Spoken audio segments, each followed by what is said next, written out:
আসসালামু আলাইকুম guys, welcome back to my channel, welcome to Bengali kitchen blog.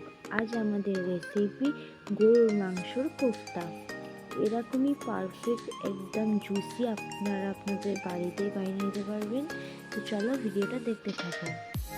এখানে একটা মিক্সিং জার নিয়েছি, যেখানে আমি 500 গ্রাম মাংস নিয়ে নেব। এখানে আমি দিয়ে দেব পেঁয়াজ কুচি, 3টে কাঁচা লঙ্কা, আপনাদের ঝাল অনুসারে নেবেন, ধনেপাতা কুচি, 6টা এলাচ। এটা আমি মিক্স করে নেব।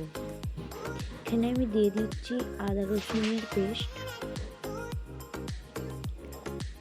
জিরে গুঁড়ো 1/2 টেবিল স্পুন, গোলমরিচ গুঁড়ো 1 টেবিল স্পুন, হলুদ গুঁড়ো, লবণ স্বাদ মতন। এখানে আমি সর্ষের তেল দিয়ে এটা ভালো করে মেখে নেব।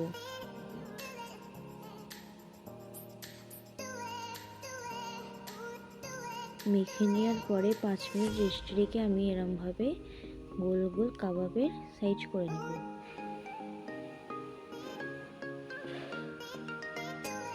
এখানে আমি একটা প্যান বসিয়ে দিচ্ছি, প্যানেতে আমি দিয়ে দিচ্ছি সর্ষের তেল। এখানে সব কোফতাগুলো দিয়ে দেবো।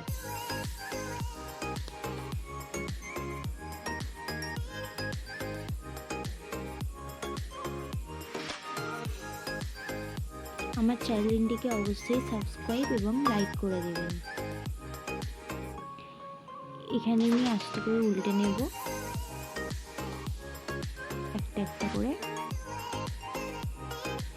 কোফতাগুলো দেওয়ার পরে আমরা এখানে 2 মিনিটের জন্য ঢাকা দিয়ে দিয়েছিলাম, এক্সট্রা জলটা বেরিয়ে আসবে।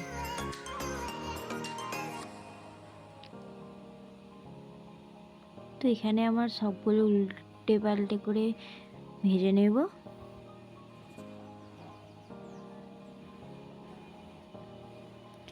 তো ভাজার পরে আমি এখানে একটা প্লেটে সার্ভ করলাম পেঁয়াজ শসা দিয়ে।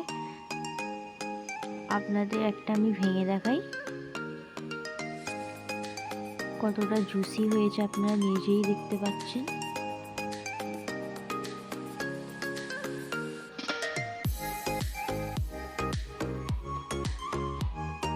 কিছু উপকরণ দিয়ে আপনারা আপনাদের বাড়িতেও বানিয়ে নিতে পারেন।